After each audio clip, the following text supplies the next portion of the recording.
back. The following conversation's about to be painful. Introducing Lex Crusher, the only action figure that packs a pow. Will you just shut up? Kapow. Boom. Building 2 is down. Have no fear, this money is gonna go to a better place. Playtime just got legendary. Someone call 911! Oh yeah. Look, it's Mattress Man the Tunnel Troll. You scared my pennies.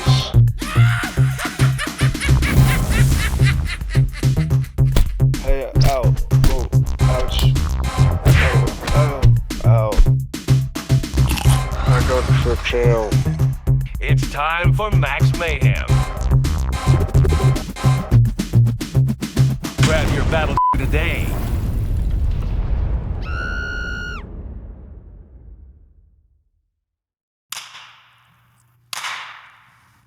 If you don't like this next guest, if you don't value what we're bringing to the table, if you don't understand what this means, all right, for people on libertarian forums, f*** you. If you don't understand what this means for Bitcoiners and anarcho-atheists and all the people that we know and love, if you don't appreciate what's about to happen, f*** you. And I mean that. I mean that from a place of love. F*** you. Okay, go ahead. From a grandfather clock that stopped during a crime, calibrated inside a fallout shelter that passed inspection, this is the Sam Hyde Show. Tonight, we examine the psychology of men who are always almost done. Investigate the federal agency that regulates how silence is used in advertising, and speak with a man who's been training for an emergency he won't describe. And now, your host. His blood type is considered a spoiler. Sam Hyde. The Sam Hyde Show. Welcome to the Sam Hyde Show. We're having some technical difficulties right now. You may see some flickering on the screen. That's not my problem, all right? I didn't pay for this. Voice actor's tip. A tart green apple will get your mouth tangy. What's the big idea? You saw him coming back on the computer and you thought we weren't gonna get him? Are you retarded? Are you a bonehead? Are you that loco in the cabeza? I'm not gonna kill you. I'm just gonna hurt you really, really bad. Ladies and gentlemen, Stefan Molyneux.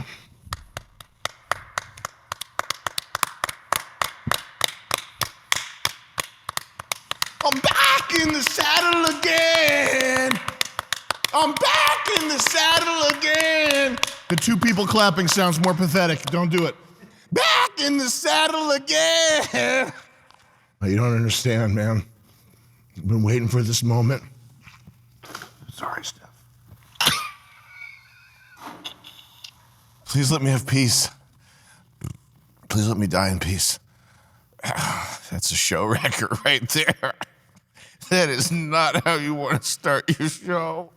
He's the founder of Freedomain, known for long-form philosophical debates, controversial cultural commentary, and more recently for focusing on family, parenting, and what it actually means to live a moral life in a collapsing civilization. Some call him Stefan, Stef, Molyneux. Personally, I call him Hero. Ladies and gentlemen, Stefan Molyneux.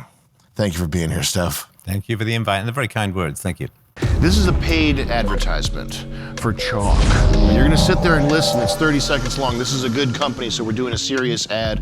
I talked to the CEO on the phone and had a good conversation. This stuff is made in America with American customer service. The ingredients are hot water purified. They're third-party tested. This is a high-quality supplement. I did feel a boost with this. The point is not take this and become a different man by Thursday. The point is support. Energy support, drive support, stress response support, recovery. And it honestly feels better than placebo. That's as hard of an endorsement as I'm willing to give, but it is realistic. And that's more than you can say for a lot of these things, man. go to chalk.com. That's CHOQ.com. Use code SAM for 35% off.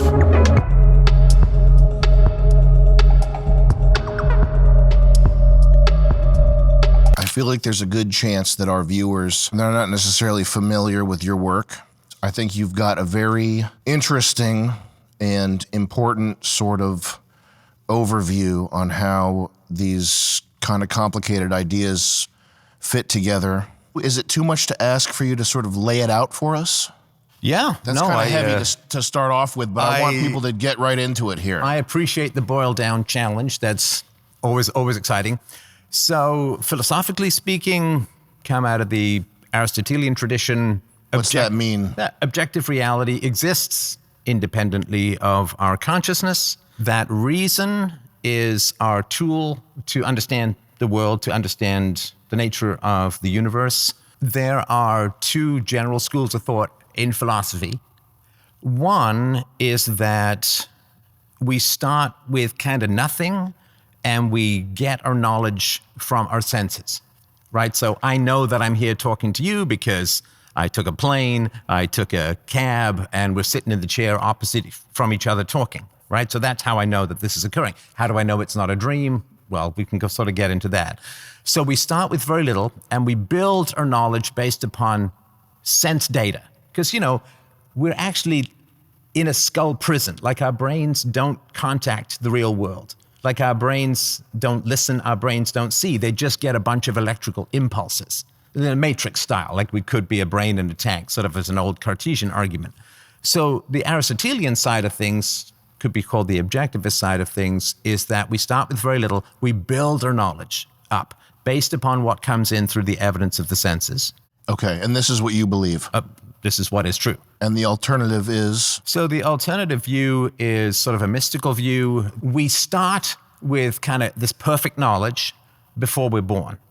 So for Plato, we were sort of souls floating in an ideal world. He called it the forms with a capital F. It's like philosophy with a capital F.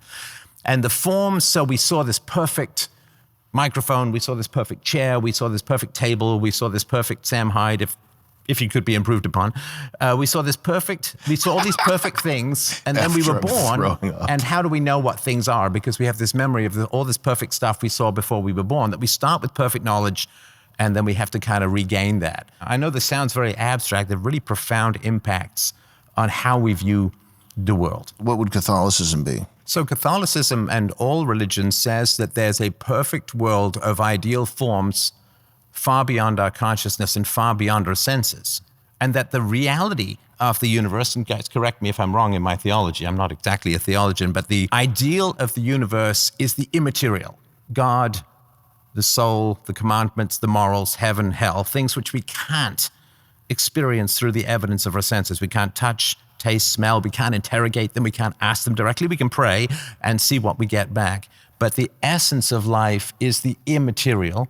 And in particular in Catholicism, there's an old quote from Shakespeare, but to the girdle do the gods inherit. Below is all the fiends, like the waist down, the sexual impulse, the body is the devil's. And this is the realm of devilish, physical, fleshly temptations, lust, greed, gluttony, overeating, and so on, to escape, in a sense, the prison of the flesh, to escape the prison of the material and rejoin the perfect abstractions is one of the goals of religion as a whole, and Catholicism in particular, that the purpose of life is not the material. The purpose of life is the immaterial and the ideal, which we can't directly experience. Now, I felt a pang of guilt when he said overeating. And I can't, we've all been there. It's just past Christmas. We've all been there. Yeah. I feel personally attacked by that as Rivera, well. the first part of what he said, does that hold true, or is this? No, I was surprised because from my knowledge, and I'm not a theologian either, but one of the misunderstandings is that we're just a husk and that like the material world is like evil and bad. That could be a evangelical or Protestant sort of thing. I'm not familiar with, but I think that is like a heresy even, to think that everything physical is evil and wrong and to escape it, because we are meant to... Well, no, because the body is the creation of God, for sure. So it's not that everything, the material is evil, but the flesh tends to pull us down towards the baser lusts, like all the 7 deadly sins are all based upon the body to a large, well, mostly based upon the body. So it's the idea that our soul yearns for heaven, but in a sense, our body pulls us down to the more base and the less divine, the less perfect, the less immaterially wonderful. I heard something recently that was interesting, and it was that we don't actually yearn for anything evil, truly. Like, we do bad things because we see a lesser good in them that's attractive. We're under the impression that it's good, but it's just like a lesser good and something more fleeting and temporal. But it's a transient physical good, usually, right? So the devil would generally tempt you with, the lust, the gluttony, and so on, the physical temptations, the temptations of physical pleasure. And it's not that Catholicism is against all physical pleasures, but in excess, and Aristotle would agree with that too, but in excess, they tend to, like lust, will take you away from marriage, pair bonding, and procreation, have you do, empty sex to wreck your pair bonding, to be promiscuous. And of course, as we know, the more sex, the fewer babies. It's one of these weird paradoxes of the modern world. So an excess of physical lust. Of course, you need to eat in order to survive. If you eat too little, you die. If you eat too much, you die. And Aristotle's got this lovely Aristotelian mean where a lot of things you kind of need to be in the middle. Like courage is good. Too little courage and you're a coward, but too much courage, you're just running into gunfire and dying. Right. And so I've sort of tried to live my life with a balance of courage, which means you get called foolhardy by the cowardly and a coward by the foolhardy. It is that our flesh, the physical, there's no such thing as too much piety, but there's such a thing as too much pursuit of physical pleasures. And that tends to obscure and obstruct, like an eclipse, like me putting my hand in front of the light here. It's a way of dragging us away from the divine, which is really the purpose of our life, is to live in a holy manner so that we can rejoin God after death. Sure. Are you saying you agree with that? No. Okay. Well, yeah. And I know that our idea of heaven is that we'll be. Let's not get too deep into that. First, the main distinction is between only having the data that comes from your sense organs and having to build up from there versus there's a world, there is stuff outside of us or that's imperceptible, that is, it doesn't exist in this physical reality in a measurable or observable way. And it's more important. And is what? More important. Yes. It's more important. And you agree with, you're the first camp. You do not agree with the second thing. You don't believe in any kind of higher power, anything outside of observable physical reality. Hey, as a philosopher, I'm down with abstractions and concepts and universals. Logic doesn't exist, right? It's not like something like this chair. Logic doesn't exist. The truth is not a tangible thing. It's a relationship between the ideas in our mind and what we're describing in reality. So I'm very keen on abstractions. It's just that abstractions cannot go against the evidence of the senses, and they can't go against empirical reason. So the way that I formulate it is that all concepts are imperfectly derived from sense data. I know that sounds a little technical. So what I mean by that is if we have an idea about the world and it contradicts what actually comes through the evidence of the senses and reason, it's wrong.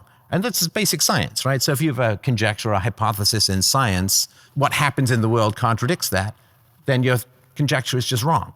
And so our ideas have to follow the evidence of the senses and reason. Reason is derived from the evidence of the senses. Reason is derived from the evidence of the senses? Sure. Can you break that down for us? The evidence of the senses is absolute and non-contradictory. If you have a ball, it is a ball and not a ball and an elephant. It is not a ball and the opposite of a ball. If you drop something from your hand, it doesn't go down, sideways, up at the same time. What we get through the evidence of the senses is perfectly consistent, unless something is wrong with our senses or we're crazy. Well, I would say, what about, is it possible to have reason in the absence of sense data? For example, some sort of, a person that's blind and retarded but has some inner workings in their mind. And also, second of all, people who have, something like synesthesia or these things where the disorders where their sense data that they're getting is, we know it is up. Two things that float into my head to respond to that. The first is we do have some evidence of what the mind is like prior, like when sense data is completely limited. And we think of people like Helen Keller or other people, deaf, blind, and dumb, although not dumb being like mute, not dumb as an unintelligent. Should have beat her ass description, more. Yeah, her description of her mind before she got evidence of the senses given to her by her teacher. It was just this a completely blind chaos of nothingness, and everything was just transient and nothing made any sense. So you can't get reason without the evidence of the senses. For the people who have, 10% of the male population is colorblind. I remember when I was a user interface designer in the software world, I had to remember that 10%. So that doesn't mean that the universe is only black and white to them, but color to us. It just means that there are colors that they can't perceive in the same way that we can't hear certain frequencies or we can't see infrared and so on. So that doesn't mean that there's anything wrong with our senses. They're limited for sure, but everything that they do provide to us is still perfectly consistent. And if, when you were a kid, you probably saw this thing like you have a cup of water, right? And you put a pencil in it, right? And the pencil looks like it's doing a little dog leg, like it's doing an L-shaped thing, right? Mm-hmm. And you say, well, that's weird. But if you run your finger down the pencil, it's straight. So it's the eye, like the eye is just, the image of the pencil is changing because of the refraction of the water. The water's acting as a kind of lens. So we have more than one sense so that we can validate and verify the senses. So if you and I were doing the opposite of, in this piss cold warehouse, if we were doing the opposite of that and we were in the desert, right? Mm-hmm. And I say, Sam, look at that beautiful lake on the horizon. And you'd say, Stef, well, first you'd cough off your lung up, and then you'd say, Stef, that could be a mirage. And I'm like, no, come on, it's hot. Let's go. I'd say let's go to that lake. Let's go swim, man. There's going to be gotta chicks. go see that lake, right? bro. And so if we get there and we dive and we drink and we bathe or whatever, then we're going to say, first of all, that's all in slow motion with lots of Grecian oil. Yeah. But we'd also say, okay, this is it's a real lake, because all of our senses are saying the same thing. If, however, we walk there and there's nothing but sand, and then there's just another pretend lake, we know it's just a mirage, right? So we can validate faulty senses or senses that are giving us some data with the evidence of other senses. But if all of our senses are saying the same thing and it conforms with reason, there's no higher standard of truth that we can get a hold of. Psst. Hey, Goyam, come here. I'm about to give you some secret insider info. It's the Diary of Sam Frank. Uh-oh, let's read it together. Freecash.com. Freecash is an online rewards platform. Small dudes, speed this up to 5x. I tried out this platform and already cashed out.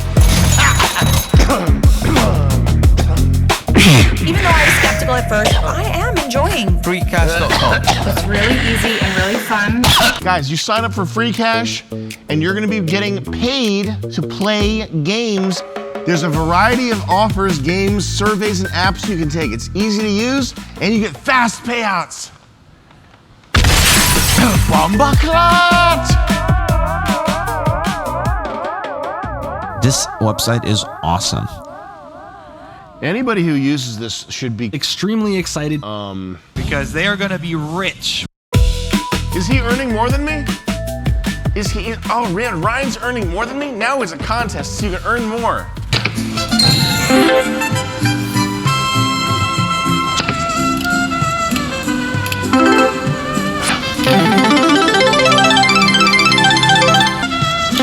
Come on. 2 limes, 2 J's. We got 0.2, 2 J's. Ah! Okay, $10. Yo, everybody should try this. Now let's go through the cashing out process. It's that easy. Got the cash. Okay. If you guys don't go to freecash.com, I'm going to be very disappointed. You are a Friend who I love. You exist to be Earning money by playing video games. YOLOing and getting quick payouts. Do you understand? You're a gamer. Go to freecash.com. It's Really fun. Are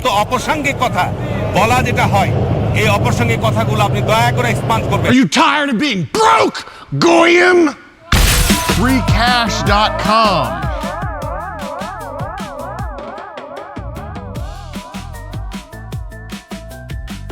The good of society. So this would be an example of the difference between Aristotelianism and Platonism. So in Aristotelianism, the individual exists. Only the individual exists. If you have a crowd, it's a description of a group of people. The individual people, they all exist. The crowd does not exist. The collective name for it does not exist. So you look at a forest, you say, oh, that's a beautiful forest. You know, some German hillscape of pine trees or whatever. It's a beautiful forest, right? each individual tree exists.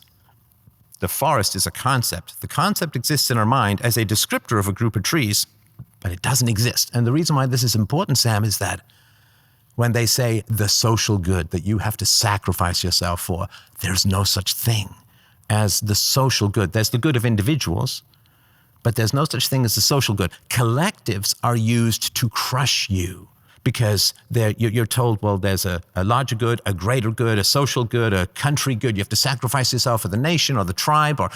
And so if the concepts are more important than the individuals get crushed and ground under by these giant concepts that don't exist. Is it not possible to have a collective descriptor like a nation or a race that functions positively to protect the people that descriptor contains? Yes, but like all powers, it gets corrupted. So you could say, oh, well, we have this tribe and we've got to do things for the good of the tribe. But because there is no good of the tribe, and this sort of comes back to the religious question, right? If you could talk to the good of the tribe, let's just say one guy, his name is Good, and he's the good of the tribe, and you could say, okay, is this good for the tribe? You could cross-examine him and so on. But the good of the tribe, because it doesn't exist, you need an elite class of people to tell you what the good of the tribe is, and then they can make you do stuff for the good of the tribe. Think of the First World War. Well, to save civilization, it's the war to end all war. You've got to go and march off into gunfire or get shot by your sergeant if you don't put your head over the side of the trench. So because the good of the tribe, the good of the nation, the good of the group does not exist, you need people who say, oh, I know what that is. Like, oh, I know what the good of the group is. And of course, what does it always turn out to be? That the good of the group said by some guy is always, always, always the good of the ruling class, is the good of the people in charge, what's best. If people are going to say, this is the good, I need to be able to interrogate it. I need to be able to cross-examine it. I need to pull that Socratic reasoning out of my armpit and lay it on that person. But the collective good, it has to have someone to speak for it, and that person is always corrupted by that power. I understand that if power exists, you would want to corrupt it. You would want to infiltrate it, sort of surreptitiously take the reins, and that there's always going to be people who are parasites and have kind of beta male strategies for ascending the hierarchy. I don't know if that negates the idea that that there are like nations and peoples who have this kind of interest in protecting themselves, though. Well, sure. Listen, there is the groups of people who absolutely need to band together to protect themselves, and they should do that, but not according to mysticism, not according to a wisdom that nobody can interrogate or cross-examine, that is held by one or a small group of elites that then just have to tell you what to do. And they have this big, giant, ghostly club called the common good, the social good, the good in the nation or the state or whatever it is. If there's somebody claiming that there's a good, then I want to be able to interrogate that person. They can't claim some abstract social good. They've got to make a rational case in an objective sense. Let me know if this is true. What you would want to see is a world where people are kind of atomized individuals and they don't have any kind of collective identity. I don't think that's possible. I mean, we're a tribal species, right? Mm-hmm. So I don't think it's possible for there to be atomized individuals. What I don't like, though, is when people say, let's say race, right? So race is a big topic in the world, of course, at the moment. There are certain, haplogroups and there are certain genetic commonalities to various different races, as I've sort of talked about for many years. So race describes objective genetic differences between different groups. That is an objective scientific metric, and those people will have something genetically in common. And they may want to work together, whether black, white, or Hispanic, or whatever. They may want to work together for their collective goals. But I don't want somebody to say, well, I represent the race, or what are in La Raza, there's an entire group of Hispanic advocacy called La Raza. I don't want somebody saying, well, I speak for the race, and you have to do what I say because of this magical concept called the race. If somebody says, well, I want to organize for blacks or Hispanics or whites or whatever, I want them to make a rational case and not have a big, giant, ghostly club that makes them right no matter what because they speak for the race. They just have to make a rational case for their goals or plans. It would be like if there was a court case and I said, well, I have an invisible judge who's going to tell me whether you're innocent or guilty. Like nobody would want to design a legal system like that, right? My invisible judge friend will tell me whether you're innocent or guilty. That would be lynching or something like that, right? So you'd want to say, if there's going to be a court case, you need to have witnesses, you need to have evidence, you need to be able to confront your accusers and ask them the tough questions and cross-examine witnesses and so on. And so with Platonism, you end up with this invisible judge friend who's going to tell you what's right and wrong, and everyone else just has to kind of go along with it or fight you like crazy, which is obviously quite dangerous. So what I want is that people can make the reasoned case, but they don't get a giant invisible friend that tells them that they're right, that I just have to believe or take them on in some sort of armed combat or something. I think if I were black, I would just look for the leader, and I would be like, yeah, that's my dude. And then I would just be good to go. You know what I mean? If I were black, I would just find whatever the strongest, richest, whoever had the most watches on. With glasses. And I'd be like, yeah, that's my boy right there. Yeah, let's do this. All right, we taking over. We good. And then I wouldn't think about it. That's very dangerous, right? That guy, Because if he's he black? has the giant invisible friend called the race or the country or... You got to rep your race. But if somebody says, I'm right because of some giant concept that you can't question... Is that giant concept race? They could claim to do it in the name of race or in the name of the nation or in the name of a class or in the name of the Democrats or the Republicans or the liberals or whatever it is. So if they say, you can't cross-examine me in a rational context because I have the good of the nation on my side, that's just a big giant club to silence Well, what if they say people. you can cross-examine me? Great. Because I'm repping this race and I'm on top and I'm leading my race. Then you can cross-examine them, but they can't claim to be right because of a concept, because of some abstraction that you can't question. Well, the rightness is just like, we got to get ours and be up there. And it doesn't, I don't know if it even matters if we're right. As long as we eat. Honestly, what I would say, and this is it's not a joke, I would say it don't matter if we're right as long as we eatin'. Well, of course. I mean, that's how the animal kingdom works. That's how most of humanity works at the moment. Mm-hmm. However, I would say that if you take away the invisible friend that makes me right, it's a lot tougher for people to dominate others. If you take away, well, I speak for the nation, and you have to sacrifice yourself for the national good, and I know the will of the people, and nobody knows the will of the people. Nobody knows what's good for the collective, because the collective is a bunch of people who quite often disagree with each other and need to kind of reason things out. So if you take away that I speak for the nation, I speak for the group, I speak for the tribe, then it's a lot tougher to get people to do what you want, which is good. Has anyone ever escaped that, though? I feel like the animal kingdom kind of reigns supreme, and any example that I can think of where there's been public discourse or logic, whatever the surface of the verbal surface layer of reason is, the underpinnings are always racial, group-based, animal kingdom. Has there ever been some community or the type of civilization that is more in line with your ideas? Has there been moral progress over the course of humanity, or are we just apes with spaceships, right? Mm-hmm. That's if we can say that there has been moral progress, then we can keep going. If there hasn't been any moral progress, then it's just a circle jerk, right? I'm just making sounds for no particular purpose. Do you mean you right now? Yeah, me for my entire career would be a complete fraud, right? Because it's like if I'm selling progress, like if I said, Sam, give me your left kidney and you'll live forever, I'd be a con man selling something that I couldn't provide, right? Okay. So if there hasn't been moral progress in the species, then philosophy is a con, right? It's offering you something it'd be like me being a witch doctor saying I can do a particular dance, I can twerk and you'll get a monsoon. Like I can't do that. That's funny. I've tried. Obviously, most people have. So if there has been moral progress, then we can keep going. And I would make the case that there has been moral progress. A couple of things that pop to mind. The end of formal slavery, actually owning other human beings like livestock, that has largely gone away. In most of the world, there are still like 15 million slaves around the world, but 80% of the world's population was enslaved in the past, and it's down now to 15 million out of how many billion? So that's some kind of progress. If you look at human history, it was like brute, close to the bone subsistence living for almost all of our history. 100,000, 200,000 years, we got by on about $1 a day, if we were lucky. How much of ending slavery can be attributed to Christianity? I would say virtually all of it.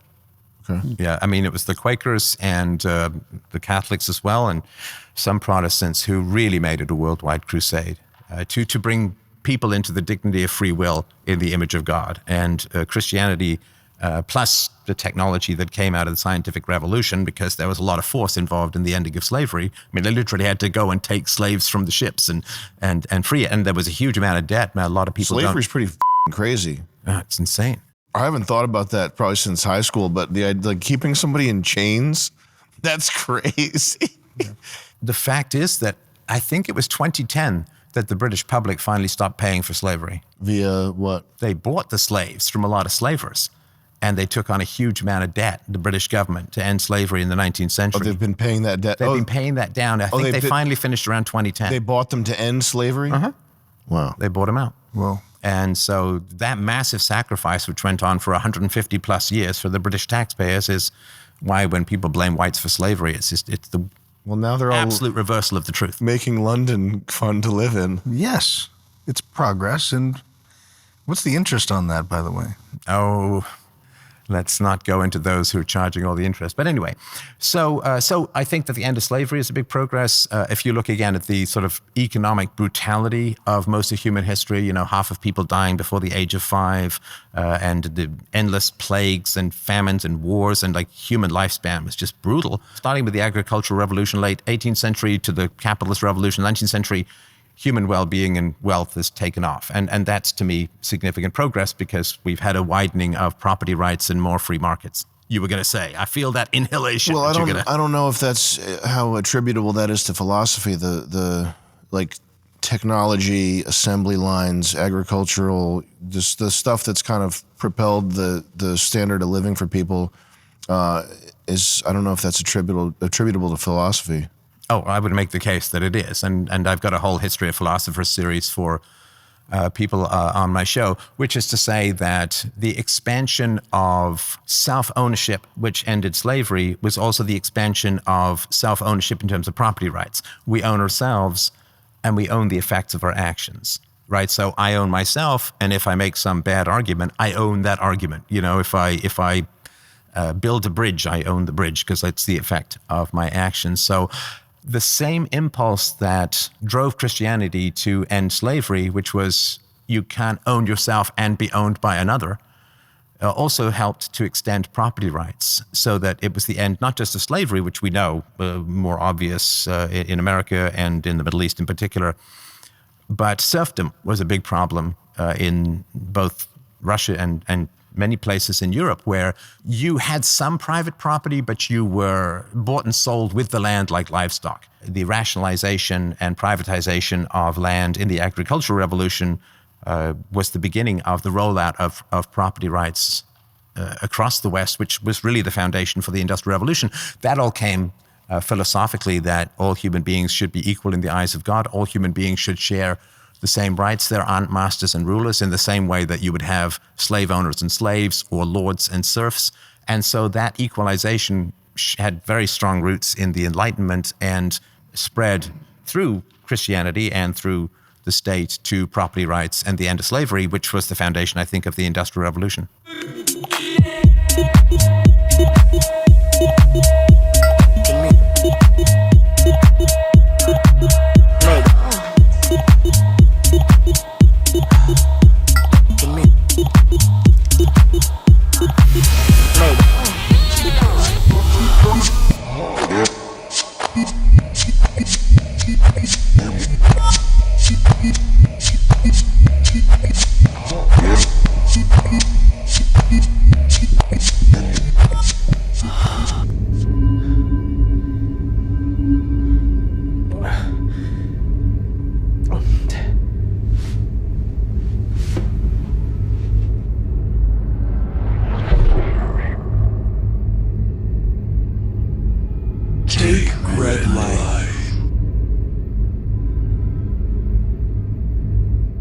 It does sound like God is pretty integral to this process here.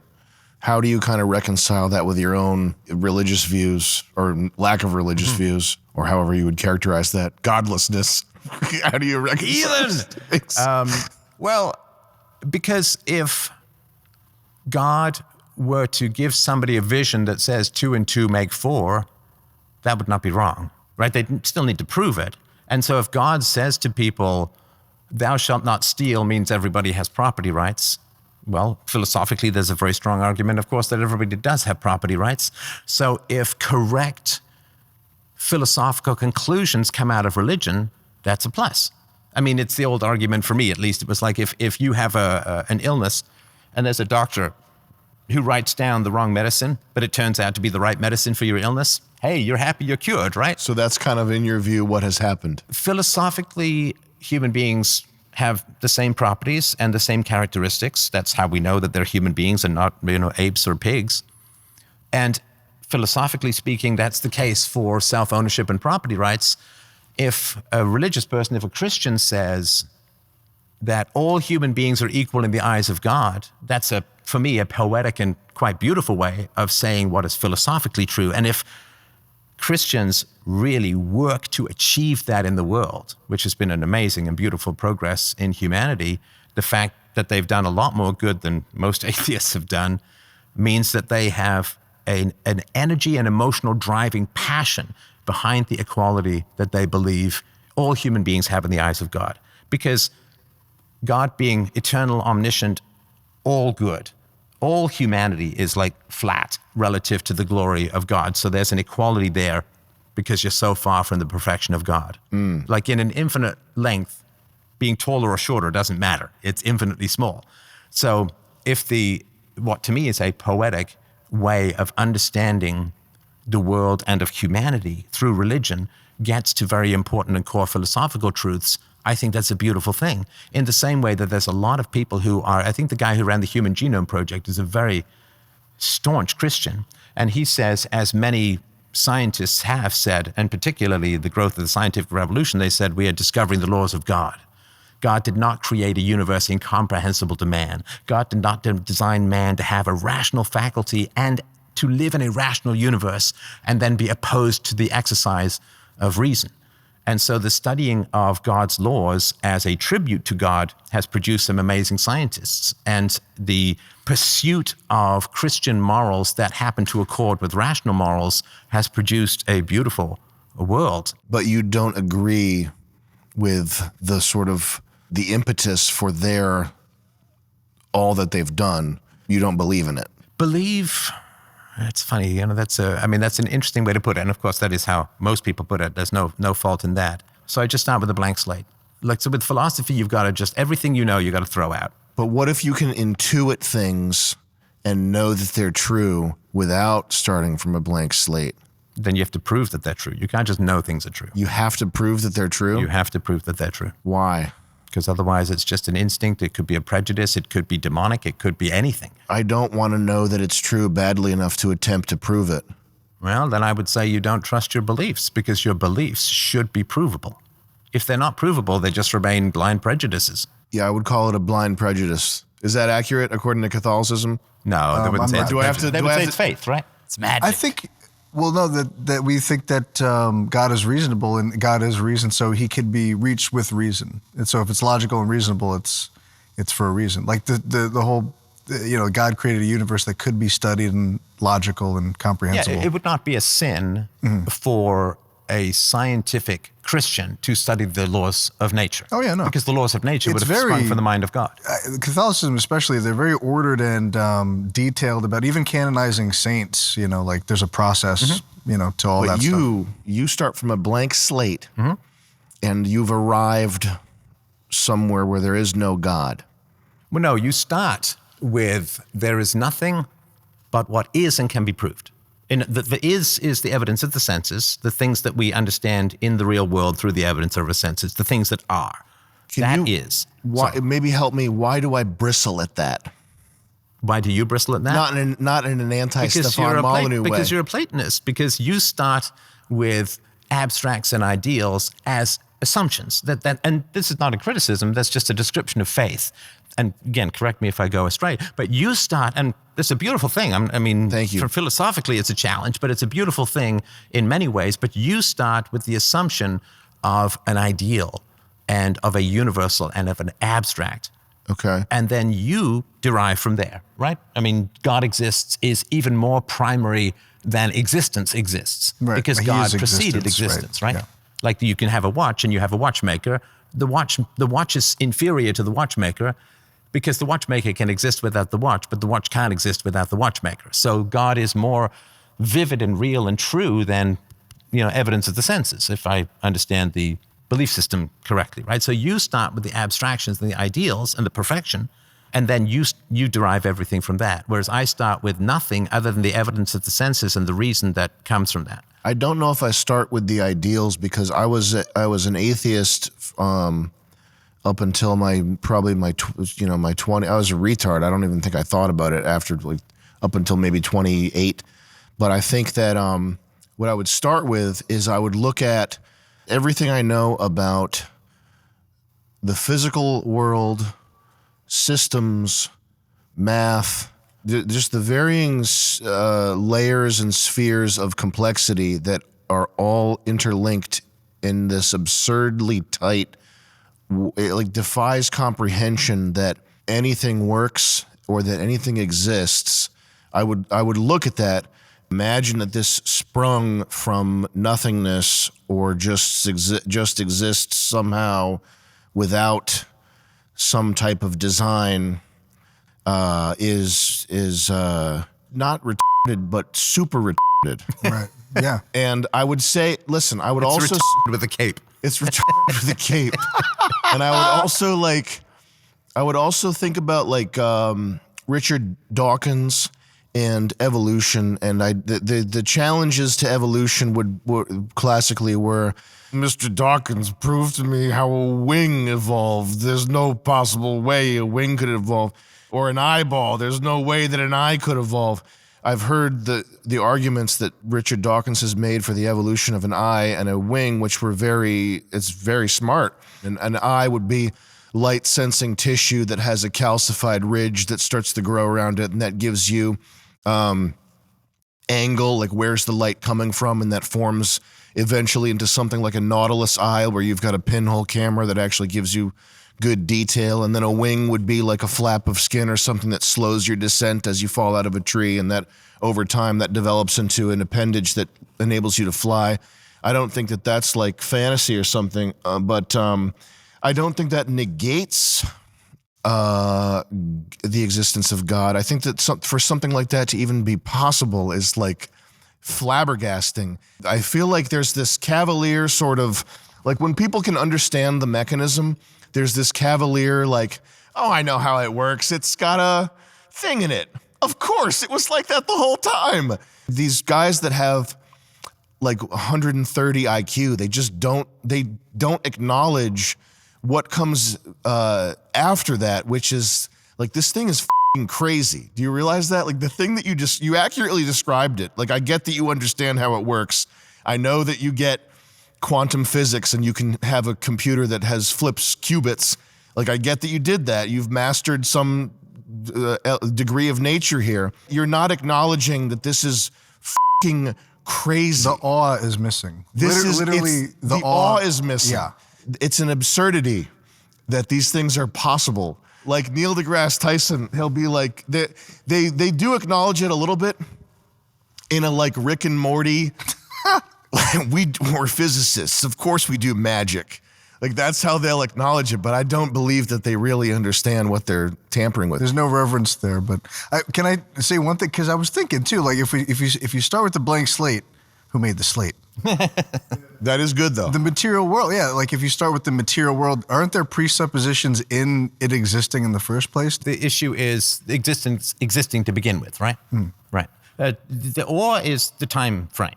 One of the reasons that people, myself included, of course, have such trouble with evolution is we can't really comprehend 4 billion years, like how much is possible in that amount of selection pressure, because we live a lifespan that is like 0.00001% of that. So the distance of time is really quite astounding what can happen over 4 billion years. Now, the issue that you had, which is a good issue, not that I'm giving out points here, but the issue is that existence exists in the first place. Right. You have that God exists in the first place. So you have no problem with things existing. You would need a starting point that one claims to have a starting point, which is God. Sorry, you mean the material universe? Right. Would need a starting point.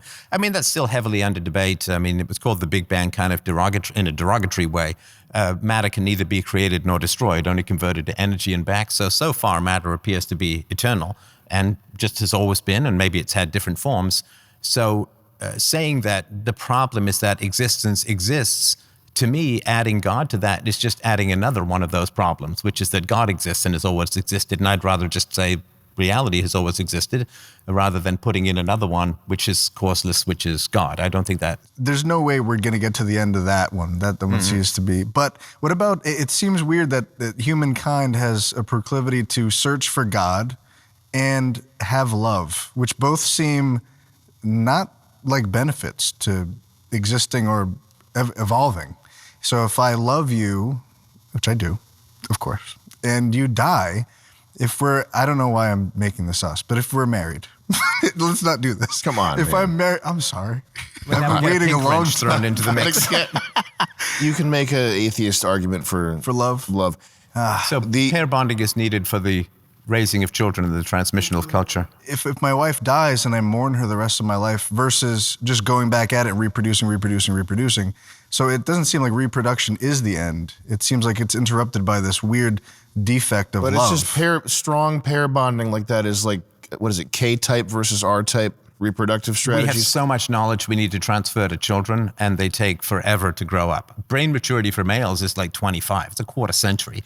It takes a year for kids to walk. You know, foals can do it like 3 minutes after dropping out of the horse, right? So we need that pair bonding to transmit all of the information, the language, the culture, the religion, and so on, for our children to succeed in our society. So the best way to do that is to have a strong pair bonding. Now, I believe that the best pair bonding, that the true love, is our response to virtue, if we're virtuous. And that tends to be the best pair bonding, and the most reliable and safe pair bonding is if we have a man and a woman who are honest and have courage and integrity, because marriage is a vow, right? And the best way to keep a marriage is to have people who keep their word, which is a form of integrity and honesty and honor. And so love in its relationship to virtue is important. Otherwise, it is just, oxytocin pair bonding. Those virtues, do they exist outside of the two people agreeing that those are virtues? Yes. So there are ultimate they don't virtues. exist.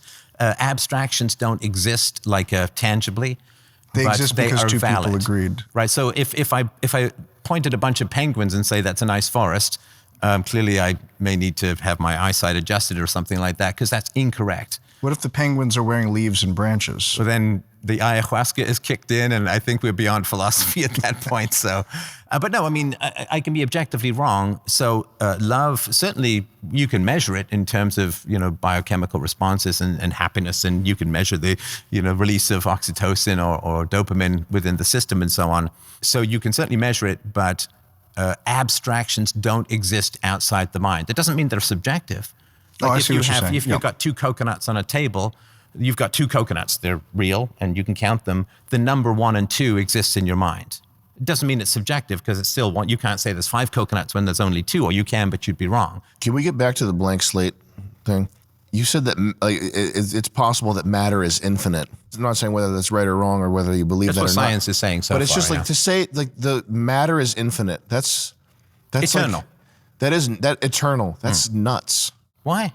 You've Just got because an of eternal God. What's the difference? awe and the heaviness of it. Why? To think about matter being eternal is just, it's just a heady concept. So the bits of you and I were stars 1.5 billion years ago or whatever. What that makes me want to ask you though is, do you have a guesstimate or an idea or a notion of things like why we're here?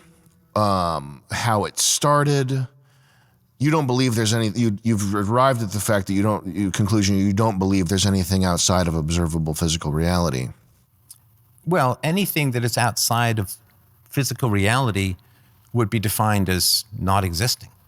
right? I mean, we came down a corridor, right? We didn't try and walk through the wall because we can't, right? So we came down a corridor, so we came where the wall wasn't, right? So there's no evidence that there's a wall there. That's how we know it's a corridor. So when you say outside of material existence, that would be the same as non-existence. How do you think it all started? What all started? Material, physical reality. It's eternal. It's eternal. Do you think there's any reason why we're here? Well, you'll have to, I hate to be that annoying guy, but you'd have to define your terms, what you mean by reason why we're here. Well, so there's the reasons why we're here. We could make up reasons on our own, like we want to collect Xbox game points. I would say that if you, you've dedicated yourself to virtue. Could we say that? Would we say that? Yeah. Virtue and reason. Yeah, so the general formulation is reason leads to virtue, leads to happiness. Okay. And so is it ultimately the leading to happiness that you're interested in? I mean, happiness is the end goal of most of our purpose, right? So, I mean, happiness is the one thing that you do. You don't do it for the sake of something else, right? So, most people, why do you get up? Well, I got to go to work. Why do you have to go to work? Well, you got to make money. Well, why do you have to make money? Well, you got to spend money, right? And when I spend money, I'm happy, or at least I'm not anxious. So happiness is the one thing in general that we do not for the sake of something else. That's sort of the end purpose or the end point. So those are your reasons for existing. Is that accurate or not? Well, but again, tell me what you mean by reasons for existing. The reason I exist is my parents had sex. Okay, so what I mean is you're like, could I call it the purpose of your life, or would you say that that's procreation or something like that? No, but the purpose of my life is maximum philosophy, which means do enough philosophy that you make a difference, but not so much that they just kill you, right? Because that's generally what happens to philosophers who go that little bit too far, right? So to me, the purpose is sort of maximum philosophy, which means, walking that tightrope, that balance beam of saying enough truth that you have an effect on the world, but not so much truth that you have to be taken out. Which of course Jesus and Socrates and Aristotle and Charlie Kirk, sadly, and so on, definitely happens. Now, would you say that this is a purpose that you have created for yourself? Yes, I have created that purpose for myself because I would say that we are the only creatures that we know of capable of even conceiving of something like meaning or purpose. Everything else is just avoiding predators, trying to have sex and eat. Right, so that's all instinctual preferences, right? The rabbit doesn't want to get eaten. It doesn't even know why. It just has a fear response and it runs. And the wolf wants to eat the rabbit because it's hungry and it thinks it's going to taste good, which it's right about. So we are the only creatures that we know that can act above animalistic preferences, sort of base hormonal evolutionary programming. And so if there is anything that means anything to a human being, it is the fact that we are capable of asking the question of what is the purpose of my life and what is the meaning of my life. So you've created this purpose you've for yourself. Bigger picture, the purpose of reality or the reason for physical reality existing, you would say that there is none. The purpose of existing outside of what we generate for ourselves, is that what you mean?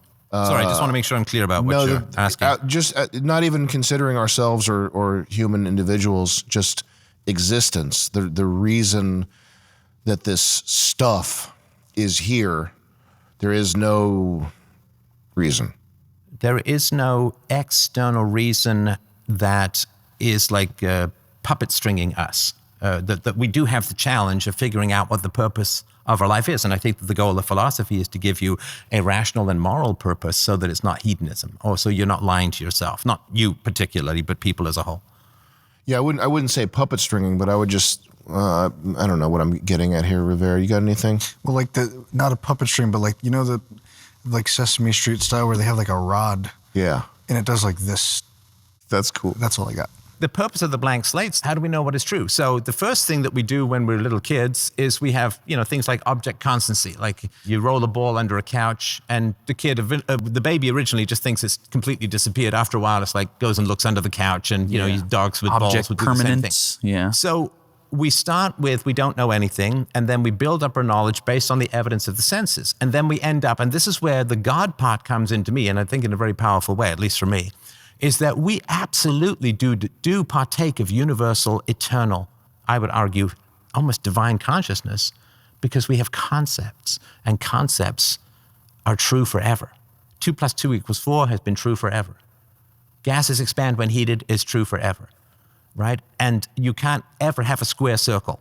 Something can't be both a square and a circle at the same time. That's been true forever. And I think that's where a lot of our ideas about God come from, is that we actually hook into universal consciousness that is true forever. And that's why we think that there's a consciousness out there that is universal and perfect. No, not the God made, but what Pythagorean theorem has been true since the beginning of the universe, and Pythagoras now lives forever as long as there's people talking about it. Well, his concepts that he found that God made.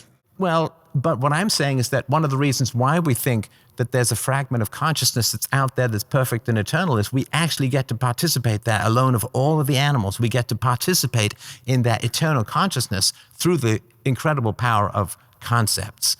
And that is all derived from the evidence of the senses, which God does not partake in, right? We cannot find. I thought of this creative little flourish. When you mentioned corridor, like we're walking here through a corridor, that like what makes an arch or a corridor? It partially the space that you can't see, you know? And so much like anything, that what isn't there and isn't visible is a part of the form of the thing that does exist materially. Well, and so maybe that. But the corridor is what doesn't exist materially. It's defined as the absence. I walked through it fair and square. No, but I mean, there's air there, but there's not a wall. Like if you have an archway in a wall, you walk through that because that's where the wall isn't. So the archway is defined as that which is absent. It's a marker for something that is absent. You are correctly identifying where the wall isn't and walking through that, which requires the evidence of the senses and the understanding that you can walk through something that is not there. And you can't walk through something that is there like a wall. So the purpose, and we haven't got to the ethics and virtue stuff, which is fine, but the purpose is to say we get absolute facts about the material universe through the evidence of the senses. We use that to extrapolate universal concepts. The purpose of a human being has to be that which is most human. That which is the most human has to be involved in our purpose. And the most human thing we can do is create universal abstractions and reason.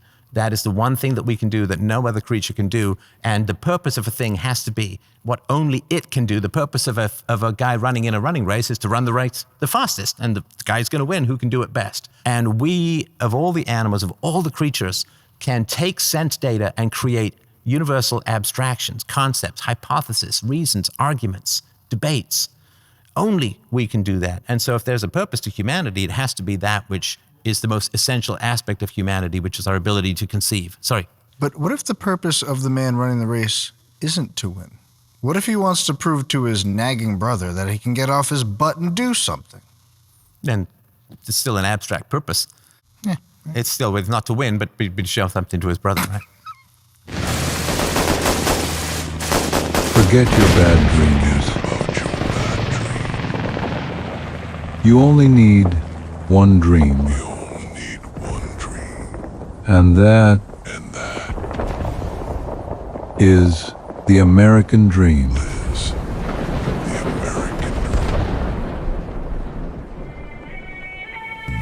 has been an official endorsement of MyPillow.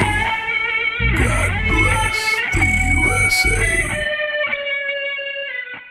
Oh, I'm feeling a whole lot better now that we're underway with this project here.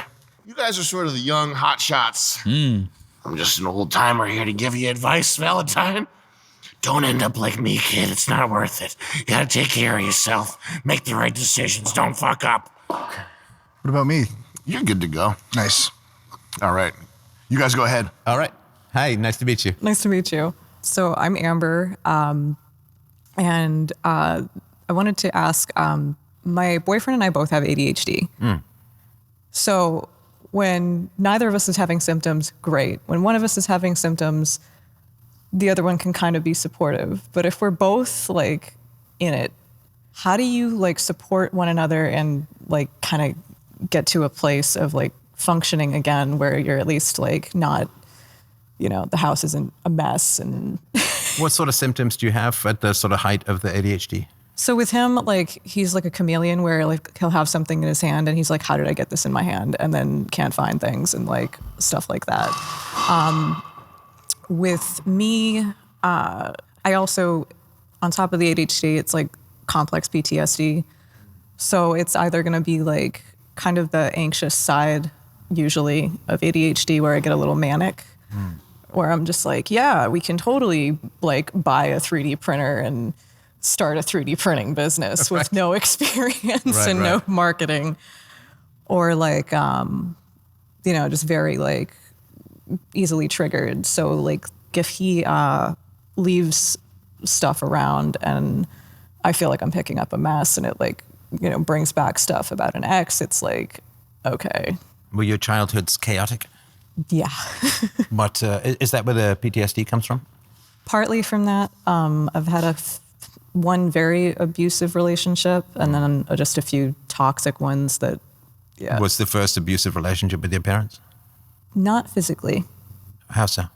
My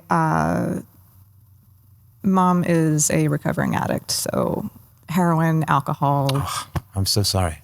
Was that from when you were very little? Yeah. Gosh. Was she non-functional for most of your childhood, or? My aunt became my, I guess it would be a ward, technically, of me and my brother. She did her best, but she definitely, she had her own issues as far as, she didn't necessarily want kids, so she was trying to raise one kid who was just, very hot and cold because of everything that I experienced, and then my brother was more lovey-dovey, but, still had his own issues, so... I've been talking to people about their childhoods, as you probably know, for decades. And one of the things I think that really happens, and that's a question I want to ask you, it's not so much what happens to us in our childhood that really affects us into adulthood. It's what we believe that means about ourselves. When you were going through that level of, what age were you when you were made the ward?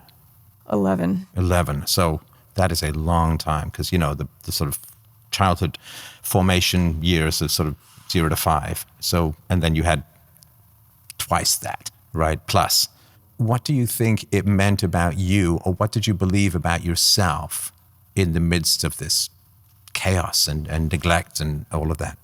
I think I put a lot of responsibility on my shoulders. Well, there was a lot of responsibility on your shoulders. But what did you think it meant about you being so different from everyone else, having such a different history and home life?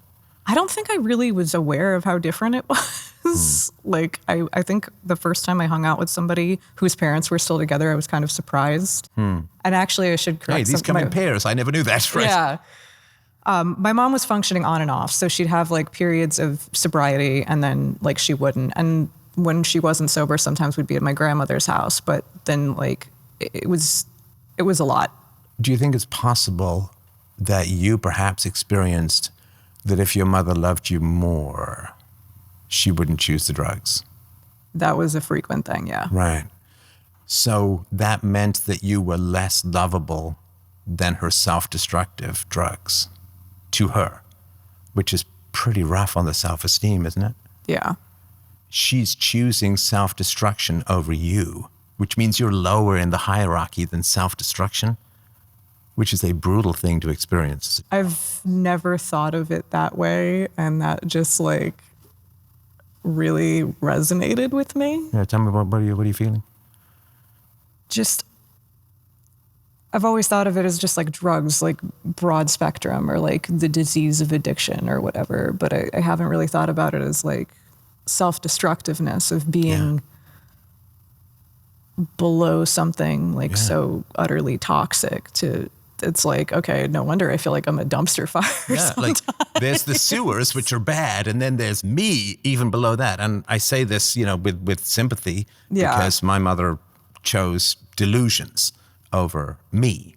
And I knew that her delusions were self-destructive. I knew that the things that she believed were self-destructive, and she just went back to them. She was an addict to lies. In a way, I guess that your mother was an addict to drugs and things.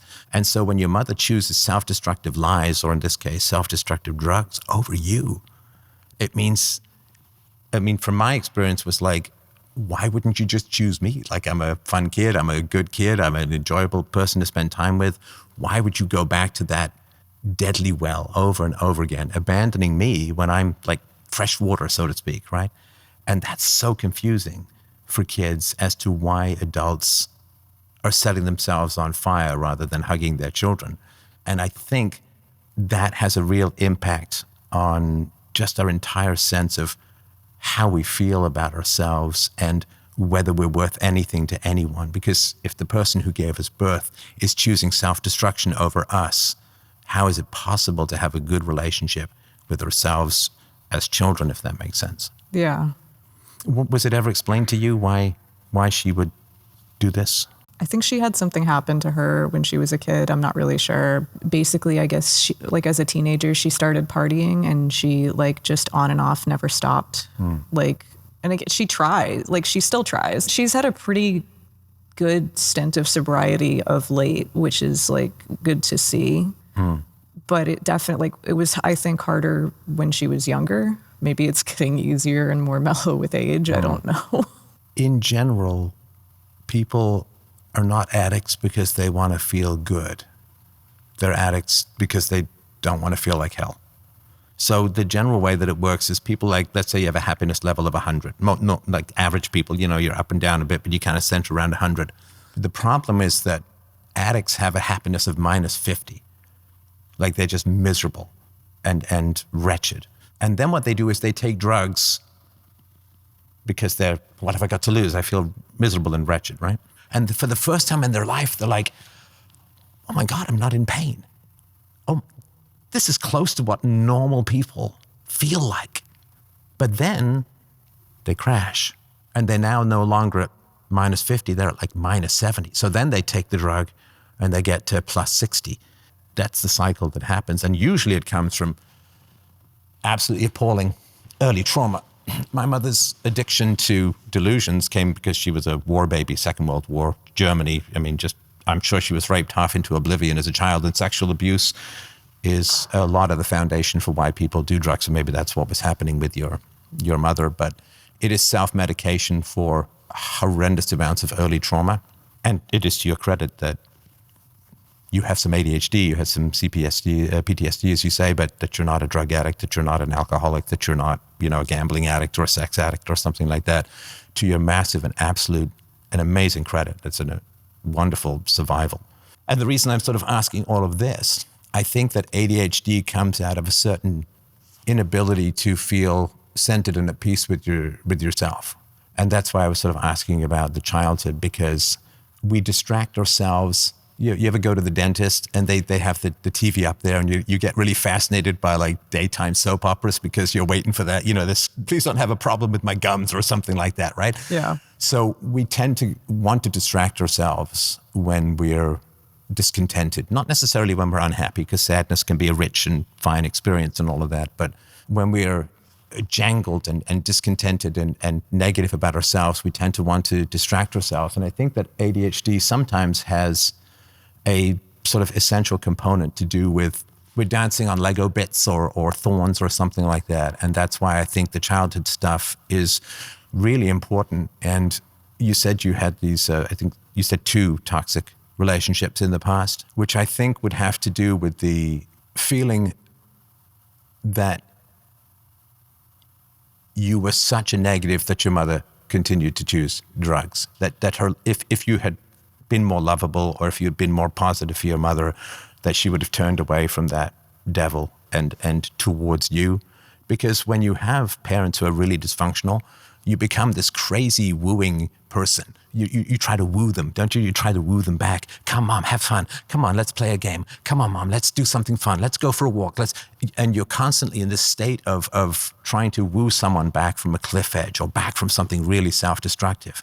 And that's the only thing you can do as a kid, right? You what else can you do? You can't stop her from doing it, but you can always try to woo her back and woo her back and woo her back.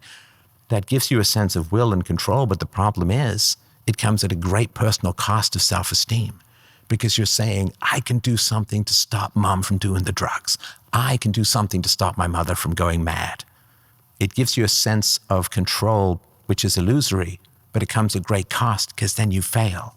and you fail, and you fail, and you fail. And I think that's brutal on the self-esteem and the sense of ease and comfort within yourself, if that makes sense. Yeah. So sorry for the big, long yap, but does that does that capture anything about what happened? No, that definitely makes sense.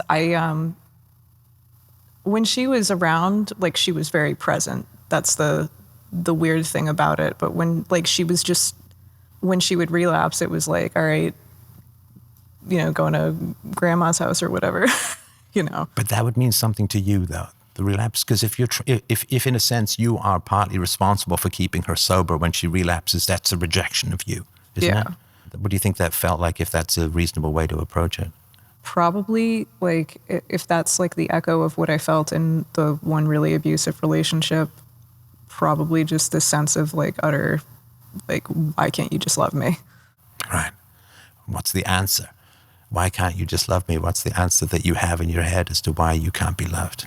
The answer that I like now after years of healing, or just What did you have at the time? Why couldn't you be loved? at the time I thought there was something wrong with me. Okay, and what was wrong with you that you couldn't be loved? I don't know. Sure you do. Everybody has a thesis. I mean, it may not, I'm not saying you're lying, but it may not be present in your mind, but there's something about you that was negative for your mother in this. I'm not saying objectively, of course, right? You were just a victim. But we all have to make reasons why things happen to us happen. That's what we do as human beings, and particularly as children. There has to be a reason why. And the reason is always, what can I do? Because if at 5 or 6 or 7, you'd have said, well, I have no control over my mother. She's going to go back to drugs. My life is going to be hell and chaotic. You just wouldn't have been able to get out of bed. You have to give yourself a mission. You have to give yourself some control, some power. Like the people who live at the bottom of a volcano who can't leave. They imagine some dance is going to appease the volcano god. Like, they have to make up something. Can you imagine a child who could have, because you were trying at that every time, could you imagine a child who could have saved your mother? No. At the time, could you imagine? Back then? I wanted to. I didn't really know how, but... What did you try?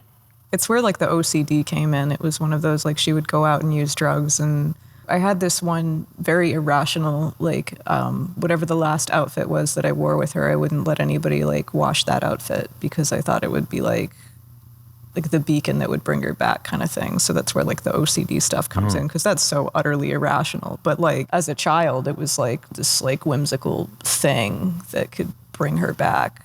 So you wouldn't let the laundry hit the clothes that you were on when she left to do drugs? Basically, I'd just be like, I wouldn't let them, like, clean those specific ones. Right, okay. So she could, almost like a scent, she would almost find her way back? Yeah. And you said that was irrational. Why is that irrational? I mean, I understand the scientific cause and effect, but why is it irrational? Because it gives you a sense of control in a helpless situation, which keeps your muscle of will going. Yeah. Because if you'd have accepted that you couldn't do anything, then your muscle of will would have collapsed, and you wouldn't be able to will anything, right? We have to imagine we can do something even if we can't, because A, we don't know if we can, and B, we need to keep that will, that muscle of will going. So I don't think it was irrational at all. But I do think that you gave yourself a negative because you failed to save your mother. And I would assume also in the abusive relationships that you had a mission of saving someone too. Yeah. That you are there to bind people's wounds and to prop them up and to get them to work on time and to have them not fall into other addictions or problems. That you are sort of an abused service animal, if I can put it that kind of way, that your only value is to be propping up people who can't be fixed. And that is it's a brutal thing to experience. And I just, my heart goes out to everything that you suffered, because it didn't end at the age of 11. I mean, what decade of life is your mother in? She was born in 62. So she's 64. She's going to be 64 this year. When was the last time you had consistent positive interactions with your mother? This weekend. It's like I said, it's been like, I mean, I think I've gotten to a place of acceptance that, like, we went to, like, my stepdad's funeral. She talked about him a little bit, but then she was, like, bitching about work. And then I was like, can we get some stories about him for a little bit? So kind of not like self-involved, but kind of. Do you think she understands how much she cost you? Yeah, maybe. Maybe? In Has a she ever way. done any therapy or done anything to... That I do give to her credit is that she goes to therapy. She has tried a lot to try to feel better. But you don't know what she's self-medicating, right? Because you don't know what happened in her childhood that may have given her that -50 that she had to self-medicate. Yeah, I think that would be important to know. If you knew what happened with your mother, which I assume would be some very severe abuse, I would imagine, I don't know, of course, but sexual abuse, when you realized what she was self-medicating, you would realize just how absolutely helpless you were in that situation. And that takes the weight off, could I have fixed it? Could I have done something different? Because then once you realize something's impossible, that negative feeling about yourself from failing to do something, when you realize just how impossible it is. And of course, she's been under the care of a therapist and she's still having relapses from time to time. And she's still, as you say, talking about her work rather than the person who had died. So even her therapist can't fix her. Life hasn't been able to fix her. And of course, you at the age of, 5 or 10 or 15 had absolutely no chance to fix her any more than I assume that these abusive relationships that you were in, I assume you didn't fix them either, right? No, it's okay though. I would just say, if I were in your shoes, very stylish shoes, I might add, if I were in your shoes, then I would say, what is the weight that I'm carrying of being chosen less than the drugs, of having a mission to fix a mother, which you have to have as a kid. You have to have that mission or you can't even get out of bed. But that mission comes at great cost. And what is it that is remaining? And it might be a good question for your boyfriend as well. Like, what is it that is remaining that is weighing me down, that is a negative view of myself? I mean, it's a cliche, right? But of course it wasn't your fault. You couldn't have fixed it. It is an impossible thing. Even experts, my mother was institutionalized. They couldn't fix her. They had complete control over her legally, medically, anything. They could not fix her. And so as a kid, I had no chance to do any of that. When you can step out of that obligation, that weight and that role and say, I was born into a real shitstorm. I had absolutely no chance of fixing it, but I had to believe that I could just in order to get through, at the age of 5 or 10. And you say, well, I'll be free when I'm 20. It's like, you might as well be free in, 4 generations from now, because that time makes no sense. And the real honor is in the surviving and in the not doing it forward, not being an abuser yourself, not doing evil in the world because of the trauma that was done unto you. And what was done to your mother by your mother was evil, in my view. But when you can recognize the impossibility of the mission and the necessity of the mission, then you can let go of anything about yourself that you perceive to be negative because of the failure and because of the fact that you were lower than drugs for your mother. That's on her, that's on the drugs, nothing to do with the purity and beauty of who you are as a person. And I think with that, maybe some of the distraction habits might subside because you have a more positive relationship with yourself and you can give yourself that honor of having survived a desperate battle. People who have not had, I hope the people here haven't had that kind of difficulty. It's an absolutely desperate battle that goes on day after day, week after week, month after month, year after year. It is exhausting. And it's necessary because you have to retain some sense of power and will in your life as a whole. And to let go of all of that you were born into a terrible situation. It seems like you've done a magnificent job of flourishing through that and just letting go of those last negatives, I think will have a lot to do with peace of mind, if that makes sense. Again, I'm really sorry for the long speech, but no, tell me what you think. It's been nice hearing it because it's a different way than I've heard anyone describe it. I'm really sorry for that. And I'm if you ever want to call in, just it's on the website, freedomain.com/call. I'd be happy to chat further. And congratulations on your survival. And can I get a hug? Can I get a hug? And what's your name? Joe. Joe, nice to meet you, Joe. What's on your mind? Everything.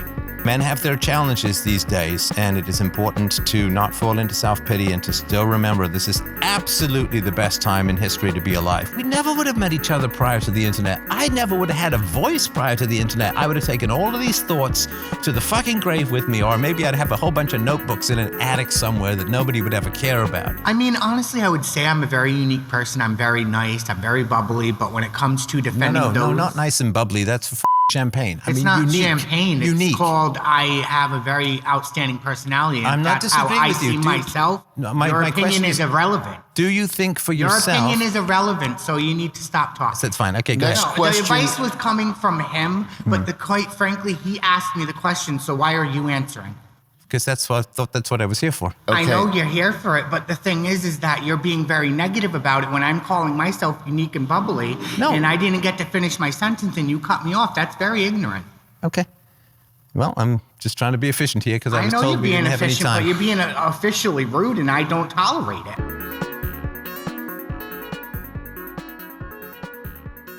I think we would mean the same thing by thank God, so thank God.